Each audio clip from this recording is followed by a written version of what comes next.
10 major pitfalls when starting an RV park. I made a little list here. We're going to go through it. Starting at number 1 is you don't make enough cash flow or you're not profiting. That's a huge pitfall for any business, but we're talking specifically about RV parks. You're not profiting enough.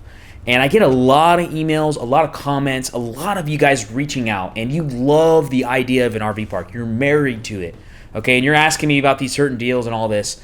But one of the major pitfalls is that you're so in love with the concept of RV parks, but the idea, the project that you're talking about to me, it doesn't even make enough cash flow to be a profitable business, to be enough to actually be up and going. So the biggest pitfall, I would say, one of them at least, is that it's not profiting. That's the main goal of this whole thing. Is it profiting, okay?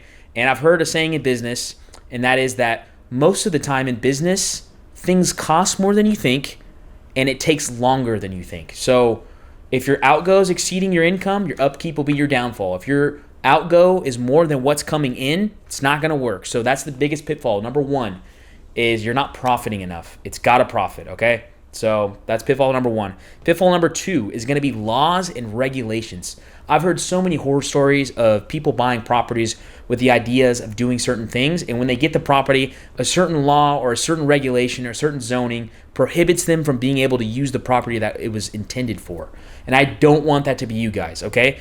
And I've said this many times on other videos. The first thing you need to do, whether you have a property or you're looking to acquire a property, the first thing that you need to do is you need to find out what is the zoning in this area, what are the regulations in this area, what are the laws, okay? So I've said this before. In my area, in Texas, if you're outside of the city limits, so let's say you're looking at a property that's outside of city limits, you can only have up to 15 lots before it's required you need to get a commercial well. And a commercial well is a huge part of infrastructure, something you need to take into consideration. That could be a couple $100,000. So starting off, if you are able to be profitable with only 15 lots, that's a good sign. But if it's a huge pitfall if you're not able to be profitable with 15 lots, okay? So you need to think about those certain things in different phases in your business. And regulation and zoning, super, super important. You got to figure out what's going on in your area. What are the laws? What are the regulations? What can I do here? What's the zoning? And if the zoning doesn't work, if the regulations don't work, you should abandon it and go to a different spot, go to a different location, because it's not going to work. And that's a really, really important thing, a huge pitfall. We fall in love with the idea of a certain property that would work really well, but the zoning doesn't permit it, or only permits a certain amount of lots, which is not profitable, going back to pitfall number 1. So got to make sure that zoning is in play. I always say this, first thing you need to do before you buy a property or anything, go talk to your local governance. Talk to the city that it's in, the county it's in, and tell them what you're planning to do. Tell them you wanting to start an RV park, and get the feedback from them, because every situation is different. Pitfall number 3 is unforeseen expenses. This is really important because there's gonna be things that happen in your business, in your RV park, that are unforeseen. I can't even tell you how many times I've had the water leak out, and I've had to pay a bunch of money up front to fix pipes and to have plumbers come out at 7 a.m. and just all kinds of stuff that I've had to pay out of pocket. So prepare for that. Be expecting unforeseen expenses. That's a huge part of this thing. And don't just think that, the expenses that you have are going to be that they're going to be it. It's going to be sufficient, because there's always going to be another layer of things happening that you didn't see coming. And that's a huge pitfall, is that you just think it's going to be low expenses and it's just going to be locked. That's not the case. Unforeseen things will come down the line. Make sure you have something in your bank account. Make sure you're ready for unforeseen expenses. All right, and pitfall number 4 is going to be wrong marketing. So if you have a property in rural Oklahoma, stop marketing it like you're in the Grand Canyon, or you're right next to a California beach, or you're right next to a Florida beach. You got to understand, you're in rural Oklahoma. You need to market your park for affordability, or some other kind of different way other than tourist attraction.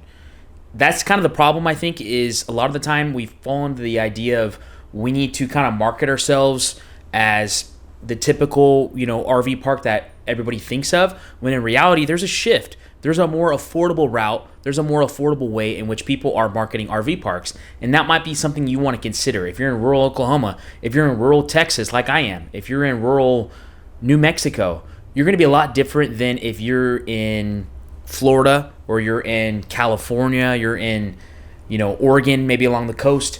Those places are a lot different, and so you need to know where you're at, and you need to understand the marketing tactic. If you're by a major highway that's close to a big city that has a lot of events, that might be a good place to market yourself for a tourist RV park. But if you're in rural Oklahoma, like I said, you might not want to go down that route. So just keep it in mind. I think a big pitfall is trying to, reach out to the bigger fish when, hey, in the reality is you're more suited for an affordable RV park, and that's the route you should go. Number 5 is going to be thoroughly check people, make sure they have a job, make sure that they have a way of making income, and make sure that they're not into anything that's going to damage the reputation of your park. That's really important and a huge pitfall when you're just starting off. Number 6 is going to be hostility with neighbors. Your neighbors are really important when you're starting an RV park. The people around you are, I'm telling you this, you do not want to damage those relationships, because those people are pillars of your community. They're watching out. And if you have good rapport with your neighbors, I have good neighbors, and I have some neighbors that are kind of crazy. And I've found the best thing to do is just keep a good rapport with your neighbors. The last thing you want is for your neighbors to go around town putting bad word about your park, and that your park has a bad reputation. That's just not a good thing. Your neighbors are kind of important, and they are watching out. They're paying attention to you. So make sure you have a good rapport with them. You don't want to have, animosity with your neighbors. That's the last thing you need. And it's kind of something that you might not realize, but it is an important thing. And I think a bad pitfall is to just have a bad, animosity with your neighbors. That's just not going to sit well for you and your park. You need to have the best cooperation that you can possible. And a lot of people aren't going to like the fact that you're doing an RV park, but try to empathize and try to make peace and not enemies with your neighbors. Okay. Number 7 is that a huge pitfall is that you don't care about your reviews of your park, that your reviews are crap. That's a big pitfall. You need to take care of your reviews. You need to know what's going on. And in my opinion, your reviews should be extremely important. You should have nothing but 5-star reviews, because the fact of the matter is everybody's using their phones. They're looking you up. And if you have bad reviews, they're not going to stay with you. So I would take serious care of your reviews, pay a lot of attention to them, because it's a really, really important thing. I see RV parks in my area where people just the owners don't care about the reviews, and they have like a 1.8, and I don't even know how people stay there. To me, it's unnecessary. It's a big pitfall to not care about your reviews. I think reviews are extremely important in this day and age, and I would watch them to a T and make sure that you are caring for your reviews and that you're encouraging people to give you good reviews. And not only that, but just providing good service to people so that they give you reviews, okay?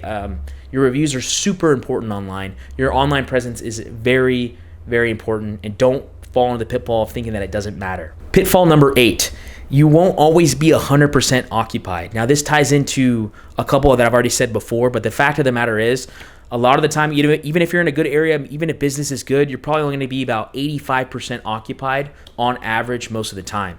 And you need to take that into consideration. I've made the mistake many times of just wanting to, when I've had ideas and I'm putting things in the calculator, of only putting 100% occupancy and doing the best case scenario. The fact of the matter is, you need to do worst case scenario. And if worst case scenario, things still look good and you're still profiting, then it's a go. But if it's not a go in a worst case scenario, then don't do it. It's not good enough of a deal. It's got to be good in both the good times and the bad in order to do it. So your occupancy, even if you're at 80%, 70%, even 50%, it should still work. You should still be able to pay all your bills at least. And that's one thing that I think is a major pitfall, is that you think that you're just going to be 100% occupancy all the time. Does not work that way, especially after 2020. Absolutely not. I would prepare for worst case scenario. Pitfall number 9 is lack of presence on site. So I know you're watching all these videos on RV parks. You're liking the idea of RV parks because it's little management. But the fact of the matter is, there still is management that's necessary. And I think a major pitfall is not knowing what's going on at your own RV park. You're not there all the time. There's not boots on the ground. That's when a lot of things that are bad happen at your park. That's when trash of people, just trash things happen, bad things happen, is when you're not at your park. So I would recommend, whether it's you or somebody else, somebody needs to be there all the time to make sure they know, what's going on at your RV park. Because if you don't, really bad things can happen. A bad reputation can build about your park. That's why, going back earlier, it's good to have good rapport with your neighbors as well. But I would recommend have somebody always at your park. I think that's a big problem, is that a lot of RV parks go uncared for. They spiral downwards because there's no presence on site. That's a major pitfall, something you don't want to do. So make sure you have somebody on site or you're there yourself. And pitfall number 10 is that you didn't protect yourself legally. You need to have an LLC when starting an RV park, because you want to protect yourself down the road. If something bad happens on your property, you want to not have all of your assets seized. You want to be protected. And so for that reason, you need to protect yourself. You don't want to just put this under your legal name, because people can take everything that you own if it's under your personal name. Thank you so much for watching, guys. Hopefully you got some value out of this video. If you did, give it a thumbs up. Make sure to subscribe, and we'll see you in the next video.